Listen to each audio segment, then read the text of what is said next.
Hello everybody, this is Neo Geo bringing you some more FF14 and right now I'm showing you some turn 7 or second coil of Bahamut turn 2. It's a little unfortunate. We actually downed this last week, I just didn't record it, and we were gonna go for the one shot this week, but we done fucked up.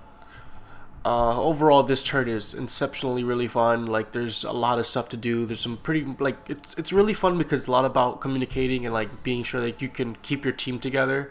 A lot of people call this turn the raid team killer because pretty much you can play the blame game. You can legit sit down and play the blame game all you want, but at the end of the day, it's either you're gonna replace that teammate, find someone else who's turn 7 ready, or just keep moving. Like, it puts you at those weird spots because to find turn 7 ready players, it's a little hard, especially if you're like wiping at like the last 5%. So that means you need someone that knows the whole fight, in which, let's be honest, like that's too much. Like, it's gonna be way too hard to find someone.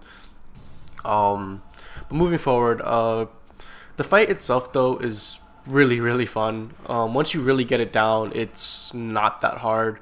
What we like to do is have the bard kite the Ronald, and then we let the summoner, myself, miasma it so that it keeps in a nice little sweet spot, in which case we just petrify with the healer and then we're good. The reason why we do it that way is because towards once the rings start being able to explode, so like around like the middle of the fight can get a little hectic and it can get a little confusing, especially with the fireballs, and just it's a little annoying, so we try to reduce the clutter as much as possible. Moving forward though, first ad just spawned. First ad always spawns like around like 79%. Essentially, it's gonna spawn 3 ads. You want to kill them as soon as possible. I believe our bard actually pops a battle voice full wreck on the second one, because the second to third usually is like the hardest transition. I'm not too sure. I can't remember if we still do it that way. I know before we were having like a little bit of DPS troubles, but we've gotten pretty geared since then. Then we go. First ad's down. Going for the second. Ronald, we usually kill the old Ronald.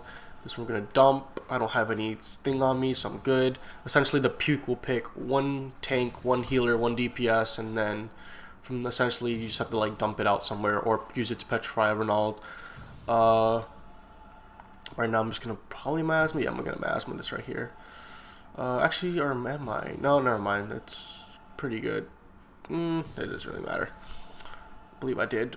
Yeah, there you go. Petrified, looking good. Gonna go kill the third ad. Now the streak is out. Pretty much got to stack up. Well, not stack up, but line up so that you're out of sight. Don't get stoned, and you're golden. It's funny because essentially that's all the mechanics of the fight. It's just a matter of being able to replicate that over and over and over again. The next time like anything really big happens is at like what, 35%, in which the prosecutor spawns, and then you pretty much just LB3 it and just blow it up like in 2 seconds. And after that is again just the same mechanics over and over again. All you gotta do is not hit a rage timer.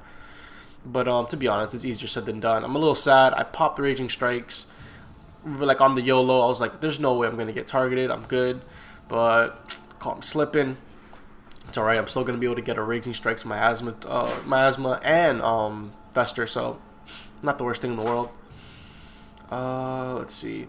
Chilling right now, we're at 69%. Oh my god. Another thing about the new turns, like the new second Bahamut coil turns, are just that they're so long. Like, the fights are really fucking long. Like, you'll legit be there for like 4 minutes, like with like a good 80 to 90% uptime, and it's just like, oh, you're at 60%, and it's just like, what the hell? Fights are exceptionally long. Oh, it's super annoying, especially when you wipe on these fights. It's like wiping into Antani on the last phase. It's just like, oh my god, it's like the biggest drag to get back there. But I mean, I guess that's the purpose of these fights, to kind of just like be able to last long, through the wipes, through everything. Shriek again, so we're just gonna do our usual. Like, legit, we have done this fight so much that we rarely fuck up like any individual member. Right now we got the exploding rings. We'll start with the middle. I know there's actually a pattern. I've never taken the time to memorize the pattern because I legit don't care. So I really just can't help anyone on that. Gonna dot these. What I usually like to do is I usually dot like 2 to 3. Like, I make sure the boss is dotted. Like, one of these are dotted, and then I'll like go dot another one. What I like to also do is kind of like be sure that the Renaud is like, pay attention to where he spawns so I can know when to my asthma as well. I lose a little DPS, but I really don't mind. As long as these ads go down, I'm fine. Gonna miasma it. Exploding rings are out. I'll just stay on the outer ring because we're good. A lot of the times the ring will explode before the shriek, so that's great. Gives you enough time to position properly. We're set. Kind of run away there. Don't want anyone to get by my fireball. I don't even get targeted though. Everything's going great. Going amazing. Got exploding rings on the outer ring, so whatever.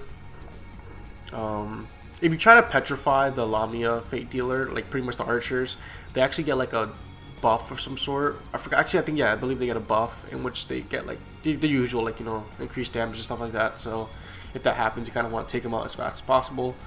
We still got this one up. Oh no, there you go. They're all done. So now we're on boss. Back to burning her down. We're at 49%. Another Renault. The usual. Like, it's just rinse and repeat. Rinse and repeat. Like, this turn is...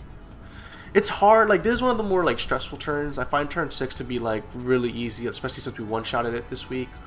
Turn 7 still like it can be a little stressful. Like, it still takes some time. Turn 8 is really relaxing though. Like, once we get down like those last mechanics and just polish up some stuff, we'll be golden. We'll be downing it like definitely this week. Gonna do my dump. Gonna pop my shadow flare. We're at 42%. We're gonna start approaching when the prosecutor spawns. I think at that point that's actually when another mechanic comes in. It's like the petrifaction thing, where essentially all you have to do is when it's casting petrifaction, you just look away. So there isn't much difficulty there. Ronald, did I hit my asthma? No, I don't think I did. Actually, no, I didn't have to because the voice was timed pretty well. This one's positioned perfectly. I don't actually have to fucking move. Continue to deeps. My festers are gone. I'm gonna use more ruin. Do I have rouse up? Oh, I do have rouse up. Let's pop that real quick. Back to the ruin match. I could have popped in Kindle a couple of times here, but whatever. The prosecutor's up. We're pretty much gonna LB3 and we're golden. I'm probably not even gonna hit the prosecutor simply because of how far I am, but I'll try to get some dots up. I'm not gonna go too ham because legit LB3 just destroys this thing. Like, look at that, it's done. It legit had like no future. Moving on though, we are at the last 31%. Pretty much now the boss will have petrifaction, and all you have to do is look away. So that's it. From here on out, it's simply just DPSing the boss and just doing the usual mechanics. The fight is kind of like generous in that manner, in which nothing really changes, thankfully. So it's just like, it's not that hard.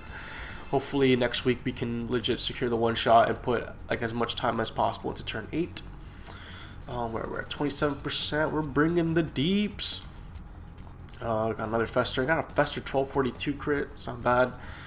So fortunate that some of this new gear at the current state like puts my crit at those weird spots, but whatever. Aether flows going on. Doing good. We're at like what, 22%. Chilling. Nice and easy. No problems. No deaths. Even at the end, the last 20% still, oh god, it's so long. Like, this fight's annoying. I'm gonna reapply my dots because they're now starting to fall off. Let's see. Doing good. We're at 18%. We're about to build another LB1, and then I think after that we should be set. Actually, we're not even build LB1. We're just burning her down, but whatever. Got Curse Shriek. Gonna wait for it to be petrified. Done. Got like what, 5 seconds. Gonna get into position. Make sure I don't wipe the party, and we're set right now. Right, we're at 12%. Chilling. Gonna pop the spur. Gonna reapply my dots right here. Ooh, got the extension too. We're chill right now. We're golden. We are golden. Actually, we're building LB real fucking fast.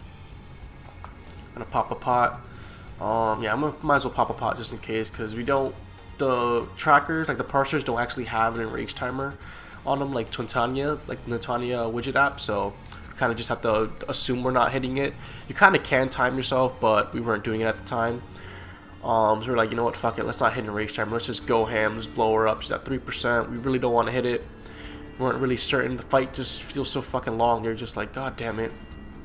And we're good. We're at 3%. What are we doing? Just kind of running around, just trolling. I think we have a Shriek up. Oh, no, we're good. Shriek's pass. This is Venomous Tail. I kind of fucked up. Kind of running around, trolling a dick. Being a dick. Asthma, Bio, and we are done. That is T7. And she goes down. You get 30 Allegan Tomestones of Soldiery, which is just like, what's the point? Because that means Brayflox is harder than T7. You get more Soldiery.